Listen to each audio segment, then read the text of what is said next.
Hey everybody, Vanessa here, and I am super excited because we are bringing you yet another Fit Tip Under 10.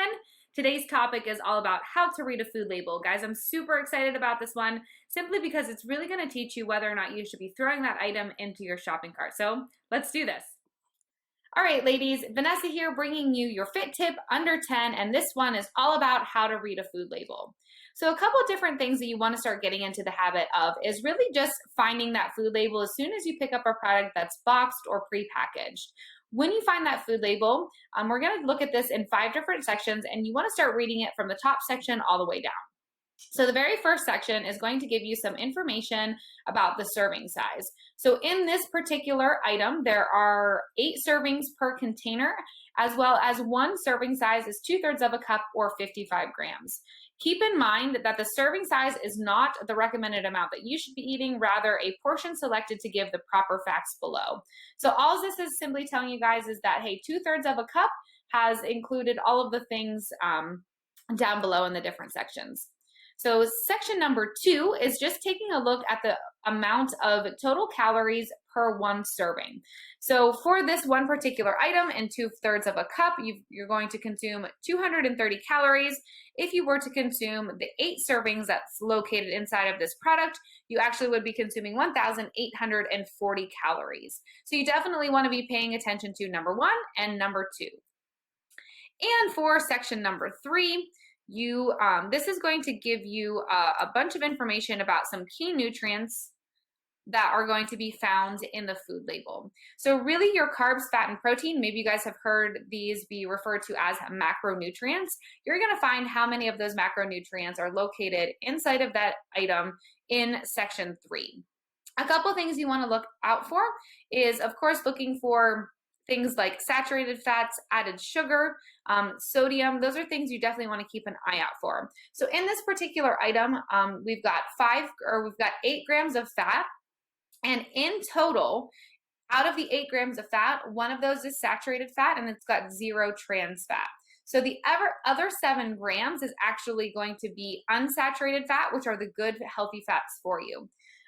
If an item has any trans fat in it, it would be something you would want to eat in moderation, simply because trans fats are man-made fats that are actually added to products to preserve the shelf life. So really paying attention to how much fat is in an item, and more particularly, you want to look at how much saturated fat, so how many bad fats are there. And as you move down, it's going to give you information on cholesterol, sodium levels, total carbohydrates, and total protein. Now, underneath the total carbohydrates, you're going to find dietary fiber is included in there because it is a carbohydrate, as well as total sugars.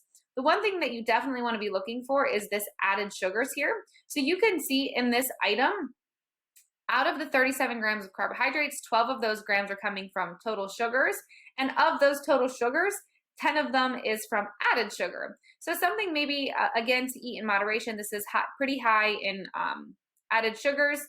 As you kind of navigate this a little bit more and figure this out, this really isn't about picking an item based on your weight loss goals or your fitness goals. It's really just being informed about what you're consuming. And in this item, there are 3 grams of protein. So out of the carbs, fats, and protein, that's actually going to help you calculate the total amount of calories found within that item. So for every 1 gram of fat, it's equal to 9 calories. So you would take 9 times 8, and that's going to give you the amount of calories coming from fat. In 1 gram of carbohydrate, it's equal to 4 calories. So you would take 37 times 4. That's going to give you the amount of calories coming from carbohydrates. And you do the same for protein. For every 1 gram of protein, there are 4 calories in it. So you take 4 times 3, and that's how many calories are going to be coming from your protein source. Okay. So as we move into section 4, this is where it's going to locate your micronutrients. Now, these are things and items, your vitamins and minerals, that don't necessarily add to the overall caloric intake of this item, but there are things that you want to definitely pay attention for and make sure that you have these items in the product that you are consuming, simply because they're good for you, right? Vitamins and minerals help with all kinds of, processes inside of your body, metabolism, your energy levels, your recovery, sleep, just so many things. So looking for items that have higher amounts of nutrients in them would be a great place to kind of decipher whether or not you should be eating this food regularly or eating it in moderation. I'm going to come back to section 4 in here in just a second, but section 5 is just giving you a disclaimer that the percent daily value tells you the percent of each nutrient in a single serving in terms of the daily recommended amount. So as you can see in this food label, there are percentages located along the right-hand side here. So out of all of these nutrients here, we've got your macronutrients up here, your micronutrients down here.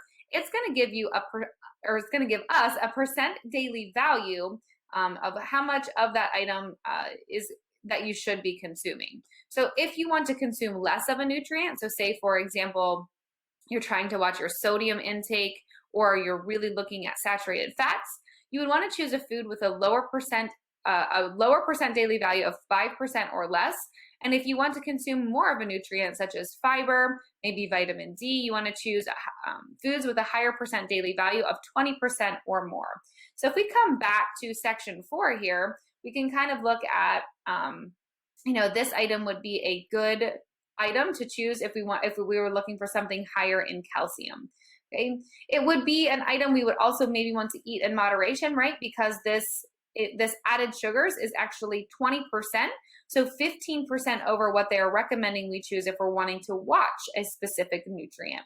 So having this information can be really beneficial, and really just paying attention to overall how many nutrients are in there, what's the percent daily value, and is this an item I should be eating and consuming regularly? So that is it on how to read a food label. If you have any questions, post in the comment section below. Hopefully that helps you guys navigate the grocery store a little bit better and make better decisions when deciding to put something in your cart. All right, that is it for me. Thank you for joining us on the Fit Tips Under 10. Bye.